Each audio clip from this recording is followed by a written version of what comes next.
Hello friends. आज के इस वीडियो में हम बात करेंगे DSSB की एक न्यू रिक्रूटमेंट नोटिफिकेशन जो कि है आपके 02/2026 एडवर्टाइजमेंट के लिए। इसका ऑनलाइन फॉर्म आप कैसे अप्लाई कर सकते हैं, इसके स्टेप बाय स्टेप प्रोसेस के बारे में हम बात करेंगे इस वीडियो में। 27 फरवरी से आपके फॉर्म स्टार्ट हो चुके हैं। 28 मार्च तक आप इसमें आवेदन कर सकते हैं। असिस्टेंट मैनेजर की इसमें वैकेंसीज है, असिस्टेंट ग्रेड 1 की वैकेंसी है, रेडियोग्राफर की वैकेंसी है, जूनियर रेडियोग्राफर की वैकेंसी है, रिपोर्टर की वैकेंसी है, JLO की वैकेंसी है, स्टेनो की वैकेंसी है, बुक बाइंडर की पोस्ट आपको देखने को मिलती है, पटवारी की वैकेंसी आपको देखने को मिलती है। तो आप इनमें से जिस भी पोस्ट के लिए अप्लाई करना चाहे, मल्टीपल पोस्ट के लिए अप्लाई करना चाहे, आप अप्लाई यहाँ पर ऑनलाइन कर सकते हैं। इससे रिलेटेड सारी जानकारी आपको फ्रेंड्स jobrasa.com पर देखने को मिल जाएगी। लिंक मैंने वीडियो डिस्क्रिप्शन में और पिन कमेंट में आपको दिया हुआ है। लिंक आप वीडियो डिस्क्रिप्शन में जाकर चेकआउट कर सकते हैं। अब बात करते हैं कैसे आपको इसका फॉर्म ऑनलाइन अप्लाई करना है, इसकी स्टेप बाय स्टेप प्रोसेस के बारे में। और इस वीडियो को स्टार्ट करने से पहले अगर अभी तक आपने हमारे चैनल को सब्सक्राइब नहीं किया है, सब्सक्राइब करें, शेयर करें, लाइक करें, जिससे आपको आने वाली सारी अपडेट्स मिल सके। तो देखिए, ये इसका ऑफिशियल ऑनलाइन अप्लाई पोर्टल है जहां से आप इसमें ऑनलाइन आवेदन करते हैं। अगर आप पहले से रजिस्टर कैंडिडेट हैं तो क्लिक टू साइन इन वाले ऑप्शन पर आप क्लिक करेंगे, आप यहां पर लॉगिन कर सकते हैं। आप यहां पर इस ऑप्शन पर क्लिक करने के बाद आपको डिटेल्स को फिल करना है और लॉगिन कर लेना है। पासवर्ड भूल गए हैं तो फॉरगेट पासवर्ड कर सकते हैं। रजिस्ट्रेशन नंबर भूल गए हैं तो रजिस्ट्रेशन नंबर बेसिकली आपका डेट ऑफ बर्थ, 10 का रोल नंबर, 10 का पासिंग ईयर आपका यहां पर रहता है। अगर आप पहली बार रजिस्ट्रेशन कर रहे हैं तो click for new registration tab पर क्लिक करेंगे। इस ऑप्शन पर क्लिक करने के बाद आपका रजिस्ट्रेशन पोर्टल ओपन हो जाता है जहां पर कहता है इंस्ट्रक्शंस फॉर कैंडिडेट। तो यहां पर देखिए, सबसे पहले यहां पर जो रोल नंबर आपका है, ये फ्रेंड्स मान लीजिए अल्फा न्यूमेरिकल है, जैसे आपको यहां पर एग्जांपल दिया गया है। तो आपको करना क्या है, केवल न्यूमेरिकल वैल्यू ही यहां पर यूज करनी है। तो आपको जो फ्रेंड्स यहां पर गाइडलाइन दी गई है उसके अकॉर्डिंग ही आपको जानकारी प्रोवाइड करनी होगी। सबसे पहले यहां पर आप एंटर करेंगे कैंडिडेट का नाम। तो मैं यहां पर आपको सिर्फ सैंपल शो कर रहा हूं। आपके 10th की मार्कशीट के अकॉर्डिंग आपको आपका जो नाम है वो आपको यहां पर एंटर करना होगा। इसके बाद है आपका DOB means date of birth. आप डेट ऑफ बर्थ एंटर करेंगे 2 बार। आपके 10th का रोल नंबर एंटर करेंगे। आपके 10th का पासिंग ईयर आपको यहाँ पर सेलेक्ट करना है। आपका यहाँ पर जेंडर आपको सेलेक्ट करना है 2 बार। इसके बाद फ्रेंड्स यहाँ पर आपको जो आपकी नेशनलिटी है वो आपको सेलेक्ट करनी है।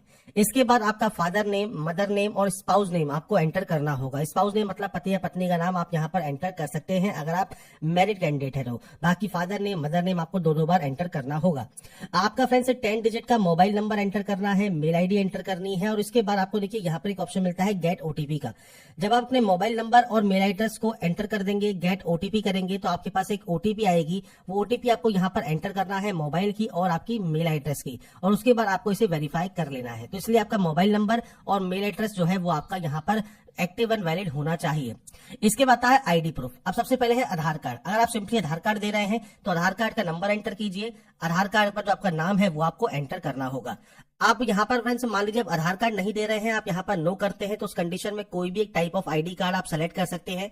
जैसे मान लीजिए आपने DL या पैन कार्ड आपने सेलेक्ट कर लिया, तो पैन कार्ड का नंबर और पैन कार्ड पर जो नाम है वो आपको देना है। और इस कंडीशन में आपको आपका पैन कार्ड भी यहाँ पर अपलोड करना होगा। या DL है या पासपोर्ट है वो आपको यहाँ पर अपलोड करना है। 15 से 60 KB में आपको ये अपलोड करना होगा। और इसके लिए फ्रेंड्स आपको रेजोल्यूशन भी यहाँ पर दिया गया है। तो ये चीज ध्यान रखिएगा, जो भी ID प्रूफ आप दे रहे हैं वो आपको अपलोड करना है। पर आप आधार कार्ड से कर रहे हैं तो उस कंडीशन में आपको यहाँ पर जो है फ्रेंड्स आधार कार्ड का अपलोड करना जरूरी नहीं है। इसके बाद आता है पासवर्ड। पासवर्ड कैसा होना चाहिए, तो पासवर्ड के लिए फ्रेंड्स यहाँ पर आपको गाइडलाइन दी गई है। तो इसके लिए फ्रेंड्स मैं आपको यहाँ पर एक सैंपल शो कर रहा हूँ। इस तरह का एक पासवर्ड होना चाहिए। आपसे यहाँ पर कहा भी गया है कम से कम 8 कैरेक्टर का पासवर्ड हो, जिसमें अपर केस हो। इसके अलावा आपसे कहा गया है लोअर केस हो। इसके अलावा नंबर्स हो और इस पे आपके स्पेशल कैरेक्टर हो, जो कि आपको यहाँ पर दिए गए हैं। इनमें से कोई भी स्पेशल कैरेक्टर आप यूज कर सकते हैं। तो कुछ इस तरह का पासवर्ड आप बनाएंगे। पासवर्ड बनाने के बाद अंडरटेकिंग करेंगे, प्रीव्यू चेक करेंगे। अगर आपको लगता है रजिस्ट्रेशन में कोई गलती है तो आप उसे एडिट कर ले, नहीं है तो आप इसे डिक्लेयर करेंगे और उसके बाद सबमिट कर देंगे, जिससे आपका रजिस्ट्रेशन प्रोसेस यहाँ पर कंप्लीट हो जाता है।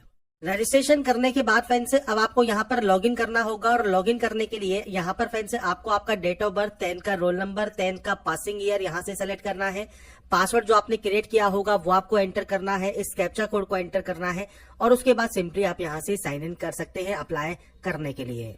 इसके बाद फ्रेंड्स जैसे ही आप अपने पोर्टल पर लॉगिन होंगे, आपको फ्रेंड्स यहाँ पर देखिए एक ऑप्शन मिलता है अप्लाई फॉर न्यू एप्लीकेशन का। आप इस ऑप्शन पर क्लिक करेंगे।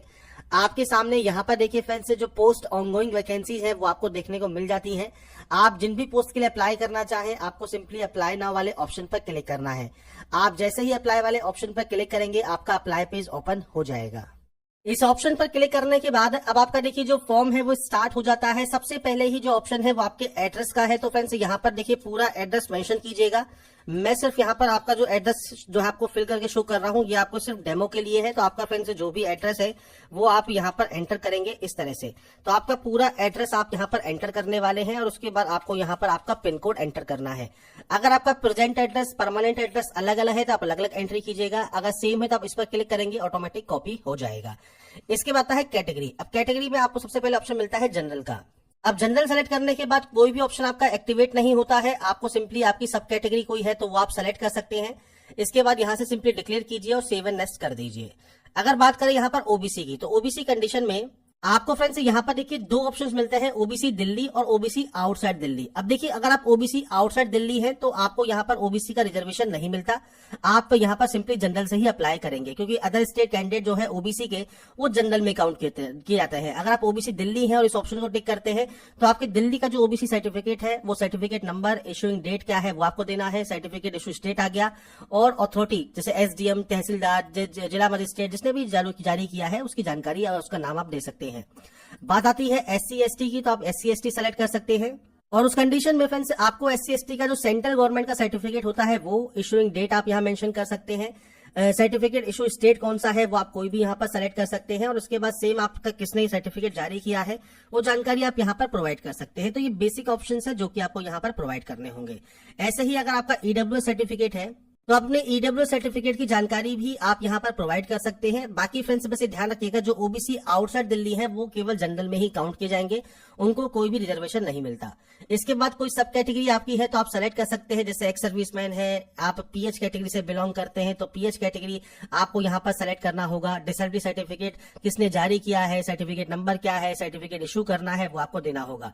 अगर मान लीजिए आप एक्स सर्विसमैन है तो आप एक्स सर्विसमैन से रिलेटेड जानकारी भी आप यहां पर प्रोवाइड कर सकते हैं। एक्स सर्विसमैन का पीरियड कब से कब तक आपका रहा है, तो ये आपके ऊपर डिपेंड करता है। कोई ऑप्शन है तो टिक कीजिए, नहीं तो आप उसे अनटिक रहने दें। डिक्लेयर करें, डिक्लेयर करने के बाद सेव एंड नेक्स्ट यहां से बटन को कर सकते हैं। इसके बाद फ्रेंड्स यहाँ पर देखिए जो नेक्स्ट ऑप्शन आता है वो आता है आपके फोटोग्राफ अपलोड करने का। इसके अलावा आपको अपलोड करने का है आपका फ्रेंड्स सिग्नेचर जो कि व्हाइट पेपर पर होना चाहिए और आपका लेफ्ट थंब इंप्रेशन और राइट थंब इंप्रेशन।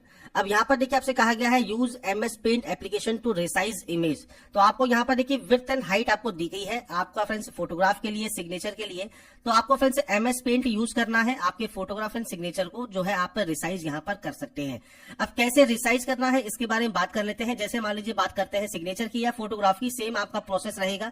जैसे विड्थ और हाइट आपको यहाँ पर दी गई है, ऐसे ही विड्थ और हाइट आपको यहाँ पर भी दी गई है। तो आपको करना क्या है, आपका जो भी इमेज है वो आप एमएस पेंट में जो है वो ओपन कर सकते हैं। तो यहाँ पर फ्रेंड्स एमएस पेंट में देखिए आपका मान लीजिए सिग्नेचर है या फोटो है वो आपने ओपन कर लिया, तो यहाँ पर एक टैब मिलता है आपको रिसाइज करने का। आप रिसाइज वाले ऑप्शन पर जाएंगे और यहाँ पर पिक्सल सेलेक्ट करेंगे। अब यहाँ पर देखिए क्या वैल्यू आपको रिक्वायर्ड है, तो आपसे यहाँ पर कहा गया है विड्थ है 140 और हाइट है 110। तो आपको करना क्या है, विड्थ वाले ऑप्शन में 140 लिखना है, हाइट वाले ऑप्शन में 110 लिखना है और उसके बाद आपको इसे ओके कर देना है। अगर ये साइज सही ढंग से नहीं आ रहा है तो यहाँ पर देखिए मेंटेन एस्पेक्ट रेशियो को आप अनटिक कर देंगे तो आप मैनुअली भी यहाँ पर ये एंट्री कर पाएंगे। तो 140 110 की एंट्री करनी है और ओके कर देना है, आपका रिसाइज हो जाएगा। फाइल पर जाइए, सेव एज पर जाइए, जेपीजी इमेज में इसे आप सेव कर लेंगे। ऐसे ही मान लीजिए आपका थंब इंप्रेशन अगर आपको अपलोड करना है तो यहाँ पर आपको करना क्या होगा, थंब इंप्रेशन मान लीजिए आपका है तो आपको यहाँ पर सेम आपको पिक्सल पर जाना है। यहाँ पर आप वैल्यू रखनी है 110 और हाइट रखनी है जो आपको यहाँ पर रखना है 140 और उसके बाद आपको ओके कर देना है क्योंकि यही आपसे यहाँ पर कहा गया है। विड्थ 110 है, हाइट आपकी 140 है और यहाँ पर फ्रेंड्स आपका जो सिग्नेचर है उसके लिए 140 और 110 की वैल्यू आपकी रहती है। तो यहाँ पर फ्रेंड्स ये चीज आप अपने अकॉर्डिंग यहाँ पर जो है एंटर करेंगे। पिक्सल आपको यहाँ पर दिए गए हैं, पिक्सल को सेट करेंगे, ओके करेंगे और उसके बाद रिसाइज करने के बाद आप इसे जो है यहाँ पर अपलोड कर देंगे। इसके लिए ब्राउज पर क्लिक कीजिए और इसके बाद फ्रेंड्स फाइल को सेलेक्ट करने के बाद अपलोड वाले ऑप्शन पर क्लिक कीजिए, आपकी फाइल अपलोड हो जाएगी। ऐसे ही फ्रेंड्स आपका थंब इंप्रेशन आपको अपलोड करना है तो लेफ्ट थंब इंप्रेशन आप सेलेक्ट करेंगे, अपलोड वाले ऑप्शन पर क्लिक करेंगे और उसके बाद देखिए अगर आपका डायमेंशन अलाउड नहीं करता है तो आपका ये अलाउड नहीं होगा। आपको सिंपली देखना है कि आपने फ्रेंड्स जो भी थंब इंप्रेशन का साइज चेंज किया है उसके अकॉर्डिंग फ्रेंड्स आप यहाँ पर देखिए आपका फाइल सेलेक्ट करके अपलोड करेंगे। ये अपलोड तभी होगा जब आपका साइज जो है यहाँ पर 110 और 140 पिक्सल रहेगा। ऐसे ही आपका फोटोग्राफ भी तभी अपलोड होगा जब उसकी हाइट होगी, विड्थ होगी 480 की और हाइट होगी 672 पिक्सल की, तो ही वो यहाँ पर अपलोड होगा। तो इसलिए आपको यहाँ पर सबसे पहले पिक्सल चेंज करना है और उसके बाद ही आपको इसे अपलोड करना है। तो यहाँ पर फ्रेंड्स फाइल को सेलेक्ट करने के बाद अपलोड करने के बाद आपको प्रीव्यू देखने को मिल जाता है। प्रीव्यू से सेटिस्फाई होने के बाद आप नेक्स्ट स्टेप पर क्लिक करेंगे। इसके बाद फ्रेंड्स नेक्स्ट ऑप्शन आता है क्वालिफिकेशन का। अब आपको यहाँ पर क्वालिफिकेशन शो हो जाएगी, जो भी पोस्ट आपने सेलेक्ट की है उसके अकॉर्डिंग अब आपको क्वालिफिकेशन की एंट्री करनी है। तो आप यहाँ पर क्वालिफिकेशन सेलेक्ट करेंगे, डिसिप्लिन सेलेक्ट करेंगे। इसके बाद आपको यहाँ पर परसेंटेज की एंट्री करनी है 2 डेसिमल तक। इसके बाद आपको स्टेट देना है कहाँ से आपने ये क्वालिफिकेशन किया है, आपका बोर्ड या यूनिवर्सिटी कौन सा है तो वो आप सेलेक्ट कर सकते हैं। इनमें नहीं है तो आप अदर भी सेलेक्ट कर सकते हैं।